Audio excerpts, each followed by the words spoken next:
எல்லாருக்கும் வணக்கம். Print, digital and மீடியாவிலேருந்து வந்திருக்க எல்லாருக்கும் வெல்கம் எவ்ரிபடி. நான் இந்த உத்தமவில்லையில் ஒரு டயலாக் கொண்டு வரும், நான் போய் நடிச்சிருப்பேன். அதில் மன்னர் முன் அவ்வளோதான் பேச முடியும் அப்படின்னு சொல்லியிருப்பேன். ஸோ மேம் கிட்ட கேட்டேன், இந்த ஃபங்க்ஷன் வரும்போது மேம் நான் பேசணுமா அப்படின்னு. நீங்கள் பேசி தான் ஆகணும் அப்படின்னாங்க. ஸோ நிறைய டைம் ஸ்பெண்ட் பண்ண எனக்கு எல்லாரும் மாதிரி தான். எனக்கு இந்த பத்திரிகைலாம் கேட்டுட்டு இருந்தாங்க கேள்வி, எப்படி சார் டைரக்ட் பண்ணுறது. எனக்கு வழக்கமாக இந்த லாஸ்ட் 2-3 மாதமாக ஒரு தொடர்ந்து ஒரு 2 கேள்வி என்னை சுற்றி வந்துகிட்டே இருக்குது. ஸோ அதுக்கு மட்டும் பதில் சொல்கிறேன்னு நினைக்கிறேன். நான் ஆல்வர்பட் சிக்னல் தாண்டும் போது ஸ்கூலில் படிக்கும்போது சாரோட ஃபேன் ஆப்வியஸாக. ஸோ பெரிய ஃபேனு. கூட படிக்கிறவங்களாம் வேறு யாராவது சொன்னாங்கன்னா அவங்களை கிண்டல் பண்ணுறதுக்காக அந்த சிக்னல் கிராஸ் பண்ணும்போது காமிப்பேன். அது ஏய் கோயில் தாண்டுறோம் புத்தி போட்டுக்கோ அப்படின்வேன். ஸோ அப்படி தான் நான் சாரை தெரியும் எனக்கு.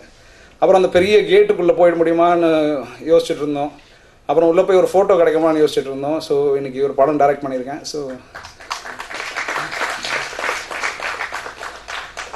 அம்பிட் டென்ஷன். படம் ரொம்ப ஈஸியாக எடுத்துட்டேன் சார். ஆக்சுவலாக very easy making this film. இது கஷ்டமே இல்லை ஆக்சுவலாக. ஸோ எல்லாருமே கேட்குறாங்க, கமல் சார் மாதிரி ஒரு கிரேட் ஆக்டர் வச்சு முதல் படம் நீங்கள் எப்படி ஃபீல் பண்ணீங்க, எப்படி? இதுதான் இந்த கேள்வி வந்துகிட்டே இருக்குது 3 மாதமாக. ஆக்சுவலாக சொல்ல போனால் ரொம்ப ஈஸியாக இருந்தது. எனக்கு ரொம்ப பயமாக இருந்த விஷயம் என்னென்னா, சார் வந்து 7-8 வருஷமாக நான் பக்கத்தில் வந்து ஒர்க் பண்ணியிருக்கேன். அவரோட ஃபஸ்ட்டு டிராஃப்ட் எல்லாமே படிக்கிறதுக்கு பாக்கியம் எனக்கு கிடைக்கும். ஸோ ஃபஸ்ட்டு அவர் எழுதி கொடுக்குறது நான் தான் டைப் பண்ணுவேன்.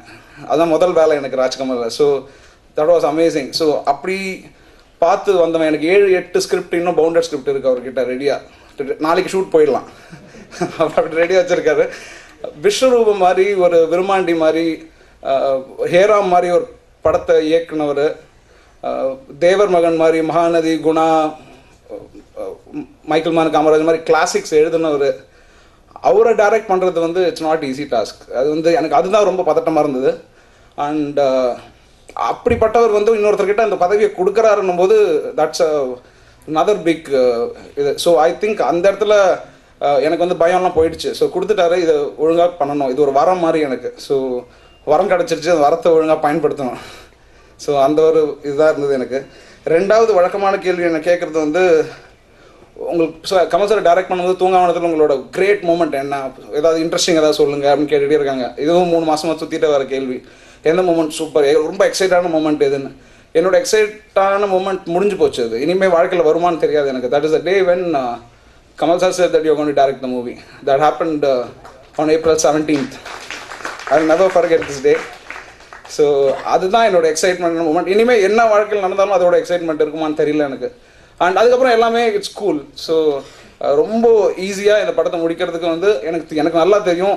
கமல் சார் கிட்ட சொன்னதில்லை, அவர் எவ்வளோ ஒர்க் பண்ணியிருக்கான்னு எனக்கு தெரியும். சாரி. அண்ட் another thing, என்னோட ப்ரொடியூசர் சந்திரஹாசன் சார், அவர் மேடையில் வரமாட்டார் கூப்பிட்டா. நான் வந்து இது வரைக்கும் 3 வாட்டி தான் செட்டுக்கு வந்திருக்காரு. ஒரு முதல் நாள் நான் ரொம்ப கம்பல் பண்ணி கூப்பிட்டு, சார் நீங்கள் வந்தே ஆகணும்னு சொல்லி ஃபோட்டோ ஷூட்டுக்கு வந்தார். ரெண்டாவது வந்து அவர் எங்ககிட்ட பெர்மிஷன் கேட்டு, என்கிட்டையும் சார்கிட்டையும் பெர்மிஷன் கேட்டு ஒரு செட்டு பார்க்கணுன்னு வந்தார். அது ஒரு முக்கியமான செட்டு போட்டிருந்தோம் இவிபியில், அது பார்க்கறதுக்காக வந்தார். 3வது நாள் he had some work with Kamal sir which I didn't allow Kamal sir to go to office. So அதனால வந்தார். ஸோ இதுதான் 3 வாட்டி செட்டுக்கு வந்திருக்காரு. ஸோ என்ன ப்ரெஷர் நடந்தாலும் சாருக்கு போகிறதுக்கு முன்னாடி நாங்கள் 2 பேர் பேசி, எனக்கு எதுவும் என்ன பிரச்சனை இருந்தாலும் அவர்கிட்ட போயிடலாம் ஃபஸ்ட்டு எனக்கு. ஸோ இதுதான் ப்ராப்ளம் சார், என்ன பண்ணுறது தெரியல சார். இப்போ யூ சார் சொன்ன மாதிரி ஒரு சீன் எடுத்து முடிச்சிட்டோம். வி ஷார்ட் டில் 2 o'clock, திருப்தியாக அமையல, என்ன பண்ணுறது தெரியல. சார் கிட்ட சொன்னேன், உங்களுக்கு வேணும்னா திருப்பி எடுங்க அப்படின்ட்டாரு. பட் நீங்கள் ப்ரொடியூசர் கிட்ட வந்து பர்மிஷன் வாங்கணும். போய் சொன்ன உடனே he said go ahead, no problem, பண்ணுங்க, உங்களுக்கு திருப்தியெல்லாம் பண்ணுங்கன்னா. So it's an ideal situation for a new director. அது வந்து கனவாக இருக்கும் இந்த டேரக்டர்ஸ்க்கு. இப்படி ஒரு ப்ரொடியூசரும் இப்படி ஒரு ஆக்டரும் கிடைக்கிறது வந்து அது கனவு தான். அது எனக்கு அது கனவாக தான் அமைஞ்சிருக்குன்னு நான் சொல்லணும். And I would like to thank all my cast. முக்கால்வாசி காஸ்ட் அண்ட் க்ரூ வந்து நான் எல்லாருக்கூடையும் அசிஸ்டன்ட் டைரக்டர் ஒர்க் பண்ணியிருக்கேன். டேரக்டர் ஆகிறதுக்கு முன்னாடி ஒர்க் வித் த்ரிஷாவோட அசிஸ்டன்ட் டைரக்டர் ஒர்க் பண்ணியிருக்கேன். எல்லாரோட சானுவோட அசிஸ்டன்ட் டைரக்டர் ஒர்க் பண்ணி, ஷான் முகமதோட அசிஸ்டன்ட் டைரக்டர், ஷோபி மாஸ்டரோட அசிஸ்டன்ட் டைரக்டர் ஒர்க் பண்ணியிருக்கேன். நான் எவ்ரிபடி எல்லாரோட அசிஸ்டன்ட் டைரக்டர் ஒர்க் பண்ணேன். But nobody treated me like a junior. Everybody took me serious. நான் சொன்னதெல்லாம் கேட்டாங்க. ஸோ அது